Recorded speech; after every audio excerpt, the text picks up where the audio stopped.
Hello guys, आपका स्वागत है बिल्कुल एक नए वीडियो में। पिछले वीडियो में जहाँ तक हमने देखा था कि जियांग जैंग से सप्लाइजेस को लेने के बाद और उस बुड्ढे को अपनी प्रॉपर्टी बेचने के बाद उसके स्टेटस विंडो पर एक क्वेस्ट आता है जिसमें उसको गन्स को कलेक्ट करना रहता है सेफ्टी के लिए। उसके बाद फिर हमें आधी रात को ब्लैक मार्केट के अंदर दिखाया जाता है जहाँ पर जियांग भी वहाँ पर गया रहता है और वहाँ के अगल-बगल के लोग सब बोल रहे होते हैं क्या ये असली है कि नकली। जो यहाँ पर नया है वही ये पूछ सकता है और जो इसका दाम है वही तुम्हें बताएगा कि ये असली है कि नकली। तभी जियांग कुछ सुनता है, उसको और सस्ता बनाओ 300 का। इतना मोल भाव कौन करता है। फिर जियांग मुड़कर देखता है तो वो देखता है कि उसकी गर्लफ्रेंड का बॉयफ्रेंड रहता है और बोल रहा होता है कि एक फेक ब्रेसलेट को तुम बेच रहे हो 2000 का। ये सच में एक फेक है, मुझे तुम इसे 300 में दो और तुम तभी भी प्रॉफिट बना सकते हो। तुम मुझे बेच रहे हो कि नहीं, मैं यहाँ से जा रहा हूँ। दुकानदार उससे बोलता है ठीक है, चिल्लाओ मत, मैं तुम्हें ये बेच रहा हूँ। जियांग सोचता है कि सुजियोंग वो बास्टर्ड एक फेक ब्रेसलेट को खरीद रहा है ब्लैक मार्केट से और वो लड़की स्यूजिंग पागल जो सच में स्कैम में चकमा खा गई। फिर जियांग देखता है कि कोई रोड पर जॉर्ड्स को बेच रहा होता है और जियांग सोचता है मिल गया मुझे। जियांग उस दुकान पर जाता है, दुकानदार उससे बोलता है बॉस तुम्हें क्या चाहिए। जियांग बोलता है क्या तुम्हारे पास कोई हार्ड स्टफ है यहाँ पर। वो दुकानदार बोलता है ये एक नाइफ शार्पनर है, अगर तुम्हें हार्ड स्टफ चाहिए तो खरीदो और खुद से ग्राइंड करो, या तुम एक बैटन को खरीद लो अगर वो इनफ नहीं है तो। फिर जियांग बोलता है ये उतना हार्ड नहीं है, मुझे और हार्डर चाहिए।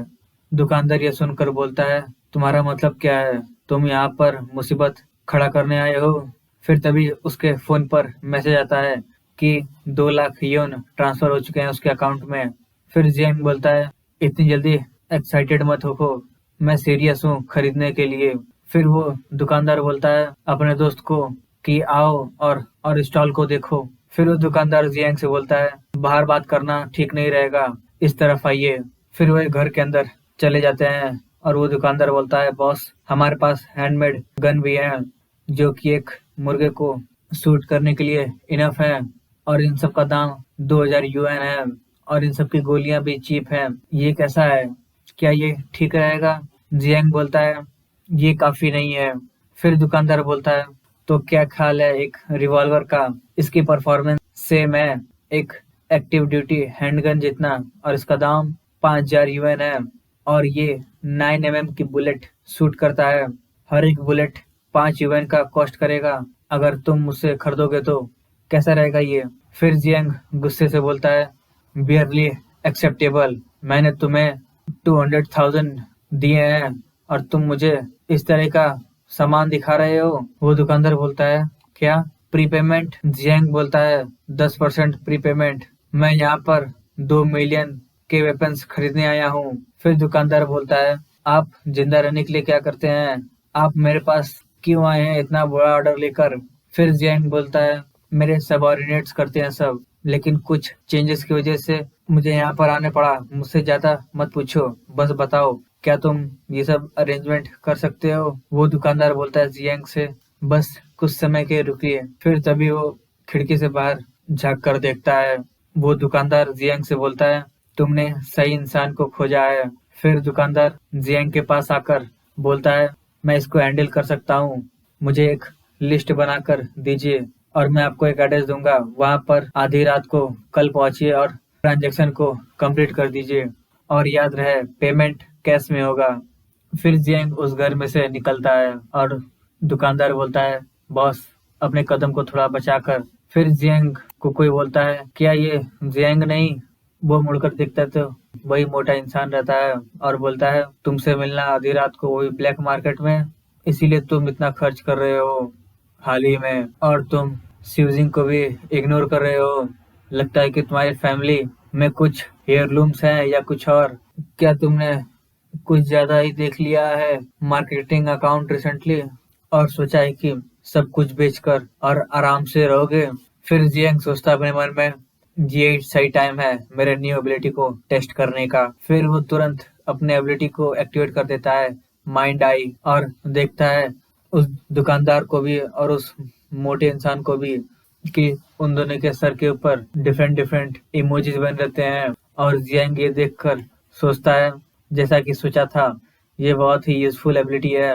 फिर जियांग बोलता है, यस, लाइंग फ्लैट, तो तुम स्यूजिंग को फंसा रहे थे बेड पर, वो भी इन सब चीजों से जो कि फेक है सब, और वो बस मेरी एक सेकंड हैंड है जो कि इन सब फेक चीजों के लिए परफेक्ट है। वो ये सुनकर गुस्सा जाता है और बोलता है, क्या कहा तुमने? तभी दुकानदार जियांग से पूछता है, बॉस क्या तुम इसे जानते हो? जियांग बोलता है, इसे जानता हूँ, हाँ, एक एनिमी की तरह। वो दुकानदार बोलता है जियांग से, ठीक है बॉस, आप जाइए, मैं इसे एक सबक सिखाता हूँ। जियांग बोलता है, उसे मारना मत, मेरे पास कुछ और प्लान्स हैं उसके लिए। ये देखकर वो डर जाता है और बोलता है, तुम लोग क्या कर रहे हो? मैं तुम्हें बता रहा हूँ। फिर वो उसे मारकर गिरा देते हैं और वो सोचता है, जियांग तुम बास्टर्ड, बस तुम रुको। फिर हमें 2 दिन बाद दिखाया जाता है जियांग के वेयर हाउस में, जहाँ पर वो ट्रक में लोडेड वेपन्स को देखता है जो कि आ गए रहते हैं, और उसकी मिशन कंप्लीट हो जाता है। और फिर उसे एक सिस्टम पॉइंट देता है +10, और उसे बोनस रिवॉर्ड मिलता है, एक फिजिकल एनहेंसमेंट पोर्शन। जियांग ये देखता है, ओह, एक एक्स्ट्रा फिजिकल पोर्शन, और ये 2 गुना इफेक्टिव है जो कि एक स्टोर में था उससे ज्यादा। फिर वो उस पोर्शन को अपने शरीर में इंजेक्ट कर लेता है तुरंत, और बोलता है, जो एवरेज अडल्ट मेल का फिजिकल स्ट्रेंथ है वो 5 है, अब मैंने इसमें 2 पॉइंट और ऐड हो गया है, मतलब कि 40% इंक्रीज हो गया है मेरे पावर में। फिर वो स्टोर से एक और फिजिकल एनहांसमेंट का पोर्शन निकाल कर बोलता है, चलो इसको अब मैक्सिमाइज किया जाए। उसको भी इंजेक्ट करने के बाद जियांग सोचता है, 8 फिजिकल पॉइंट, मतलब कि 60% ज्यादा पावर मेरे पास है एवरेज पर्सन से। चलो एक टारगेट ढूंढते हैं इसको टेस्ट करने के लिए। फिर वो अगल बगल देखता है और उसको मिल जाता है एक रॉड, और उस रॉड को वो अपने हाथों में लेकर उसे किक मारता है और वो रॉड बेंड हो जाता है। और वो जियांग हंसते हंसते बोलता है, हा, मेरा जो करंट स्ट्रेंथ है वो भी बेयर हैंडेड, मैं अब ट्राइफिल्ड नहीं हूँ। इवन अब मैं जॉम्बी से भी, जो कि अर्ली स्टेज के हैं, उनसे अब डरने की मुझे कोई जरूरत नहीं है।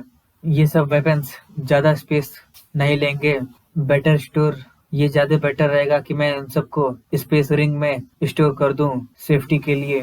फिर वो उन सभी वेपन्स को अपने स्पेस रिंग में कलेक्ट कर लेता है और सोचता है, डे आफ्टर टुमारो, पहला दिन रहेगा एपोकलिप्स का, और मेरे पास सब कुछ है जो मुझे चाहिए, और मुझे अब क्या चाहिए, और अभी भी कुछ है जो मुझे चाहिए। फिर वो उस बुढ़े के बारे में सोचने लगता है, जहाँ पर वो बुढ़ा उससे बोलता है कि सच बताऊं तो मेरी ग्रैंड डॉटर को इस स्कूल में ट्रांसफर हुआ है और हमें अर्जेंटली एक हाउस चाहिए था रहने के लिए, और मैं इस एरिया में बहुत दिनों से खोज रहा था, और बस तुम्हारा ही घर सेल पे था। एपोकलिप्स को एक्सपीरियंस करने के बाद भी ये अभी भी दूसरों के बारे में सोचना बहुत ही हार्ड है। चलो ठीक है, मैं कुछ एसेंशियल सप्लाइज को ढूंढता हूँ एपोकलिप्स के लिए, जिससे कि तुम लंबे समय तक जी सकोगे। इसको एक रिपेमेंट समझ लेना मेरे एपोकलिप्स प्लान्स को फंडिंग देने के लिए। तो यहाँ पे खत्म होता है हमारा वीडियो। अगर आपको वीडियो पसंद आया तो वीडियो को लाइक, चैनल को सब्सक्राइब करें। मिलते हैं आपसे नेक्स्ट पार्ट में।